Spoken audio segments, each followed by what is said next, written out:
আব্বা আব্বা আমি বিদেশ যাই বিদেশ যাবি বালা কথা, আমার একজন পরিচিত দালাল আছে, তুই তার লয়ে দেওয়া আর আমি ফোনটা করে দিতেছি। আচ্ছা আব্বা তাই আছি আমি। আব্বা আপনারে ফোন দিছেন? হ্যাঁ বাইস্তা, তোমার আব্বা তো আমার ফোন দিছিল, তোমার বলে একটা ভিসা লাগে। একটা বিষয় তো একটা লাগে। হ্যাঁ আমার কাছে খুব ভালো একটা ভিসা আছে, কাম সহজ কিন্তু বাইস্তা টিয়াটা একটু বেশি লাগবে আর কি। কি বিষয়? হাম্মাম ভিসা। টিয়া কিরম লাগবো কাকা? সবার এনতে 6 লাখ নেই, তোর এনতে 5.5 লাখ নিলাম বাইস্তা। কাকা কামটা কি?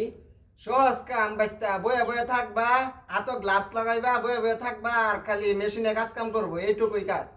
তুমি বাইস্তা বালা বেতন পাইবা, তুমি মনে করো 2800 রিয়ালের মতো বেতন পাইবা, তুমি খালি বয়ে বয়ে কাজ কাম করবা। আমি 2 সপ্তাহ আগেও প্রায় 6-7 জন ধরে পাঠাইছি, তারা ভালো বেতন পায়। দেবতে ফোন দিল। হ্যালো আব্বা, হ্যালো বাবা, কি হইছে?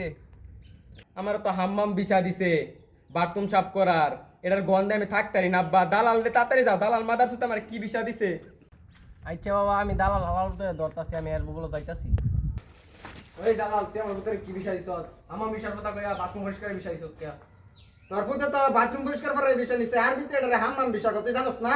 তুই আমার তুই আমার এটাকে বুঝাই কইছ। এই তোর আমি বুঝাই কইতাম কি তুই কলার আদর সুৎকা, তুই চিনস আমি কেডা? তুই চিনস?